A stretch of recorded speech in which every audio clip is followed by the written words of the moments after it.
Alam niyo yung low-key relationship? Low-key. Sobrang bilib na bilib ako sa mga ganyang klase magjojowa. At alam niyo ba na isa yan sa mga klase ng relationship na mas gugustuhin yung magkaroon kayo kaysa yung masyadong OA, masyadong showy. Mas gugustuhin yung ganyang klaseng relationship. Bakit? Sa mga naka-low-key relationship dyan, supportahan niyo ako dito sa content na to. At sa mga bago dito sa channel ko, follow mo kapag nakarelate ka dito, okay? Okay, ano nga ba yung low-key relationship? Sila yung mga magjojowa na hindi nila kailangang i-display publicly yung relationship nila.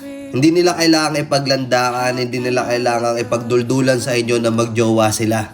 Hindi nila kailangang ipakita na sobrang sweet nila lagi sa isa't isa, araw-araw magpo-post sila ng ganito, lambingan, ganyan. Hindi nila kailangan ng opinion ng iba. Hindi nila kailangan ipaalala sa mga tao na kapaligid sa kanila na nagmamahalan sila palagi. At hindi nila kinakailangan mag-post araw-araw sa social media para lang makita ng mga tao kung gaano sila ka-sweet sa relationship nila. Low-key nga eh. Gusto nila yung may privacy. Masaya na sila sa isa't isa. Hindi nila kailangan ng validation ng ibang tao.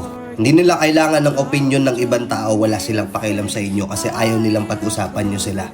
Ayan yung klase ng relationship na gusto ng privacy. Lalo na ngayon sa mundong punong-puno ng chismoso-chismosa, kahit saan ka lumabas pag-uusapan ka, kahit nga hindi ka lumabas ng bahay pag-uusapan ka eh. Mag-post ka lang sa social media. Yung tipong halimbawa, nag-post ka ng ang sweet-sweet nyo tapos may magko-comment dyan. Naku, hindi magtatagal yan. Walang forever. Pakitang tao lang sa social media pero nag-aaway naman talaga yan. Yun yung mga klase ng komento na iniiwasan ng mga taong nasa low-key relationship. Which is good. Minsan ba may mga kaibigan ka na magugulat ka na lang, magkikita kayo tapos may kasama siyang lalaki, may kasama siyang babae. Tatanungin mo, sino yan? Tapos sasagot siya na, jowa ko to, ilang years na kami. Ikaw, hindi mo alam. Kasi kinikip nila yung low profile. Masaya sila doon eh. Kahit ako ganun din ako. Hindi ako masyadong showy kay Macy's. Madalas hindi ko siya pinopost sa mga accounts ko sa mga social media ko. My day, ganyan. Minsan, pagka trip ko lang talaga pero hindi yung kailangan. Pagka may nakita akong National Girlfriend's Day, kailangan ipopost ko din siya. Hindi ko ginagawa yun. I respect her privacy and hindi ko kailangang ipakita sa mga tao na nagmamahalan kami palagi. Na magkayakap kami tapos my day ko. Kailangan may picture akong ipopost na nakakisa ko sa kanya. Kasi wala naman akong pakialam sa magiging opinion ng iba eh. Hindi ko kailangan ng validational comment ng ibang tao para lang patunayan ko sa partner ko na mahal ko siya. Nagets nyo? At saka mas pinili ko yung gantong klaseng relationship. Mas gusto ko yung gantong klaseng relationship. Kasi ayaw na ayaw ko at sigurado naman akong kayo din. Na ayaw nyong pag-uusapan yung relasyon nyo pag chichismisan kayo. Ayaw nyong may nangingialam sa relasyon nyo.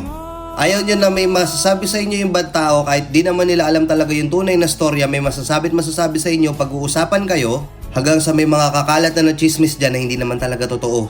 As much as possible, you keep your relationship private. Diba? Sa dami na nanonood dito, mag-comment nga dito yung mga naka-local relationship lang. Okay, diba? Hindi nyo kailangang i-public yung mga bagay-bagay. Masaya kayong dalawa sa isa't isa sa relasyon nyo. Kasi at the end of the day, kayong dalawa lang din naman talaga yung magkasama eh. Kaya as long as binibigay nyo sa'yo yung time, yung effort, yung respect, yung pagmamahal, okay lang. It doesn't matter if it's low-key or not, if it's private or not. As long as hindi yan secret relationship ha. Ibang kwento na yun, ibang usapan na yun. Baka mamaya kabit ka na pala, hindi mo pa alam. Iba yung secret relationship, nakuha mo? Ikaw ba? Ano mas pipiliin mo? Nasa showy relationship ka, tapos lahat isasabihin mo sa social media, ibubunyag mo sa social media. Pagka magkaaway kayo, ipopost mo siya, sisiraan mo lahat ng red flags niya, ipopost mo doon, sasabihin mo sa kanya, tapos malalaman ng mga kamag-anak mo, ng mga kaibigan mo, ng mga kaibigan niya, na ganun pala yung ugali niya. Tapos pagka naging okay na kayo ulit, baliwala na lahat ng pinost mo, ang problema marami na nakakita. O mas pipiliin mo na naka-private relationship o low-key relationship ka, na kapag nag-away kayong dalawa, aayusin nyo yung away nyo ng kayong dalawa lang nang walang ibang nakakaalam. Aayusin yung dalawa ng kayong dalawa lang. Hindi malalaman ng mga tao sa paligid nyo na nag-away ba kayo? Wala silang alam. Kasi you kept your relationship private eh. Ano mas pipiliin mo dun sa dalawa? Comment mo nga. Let's go and peace out.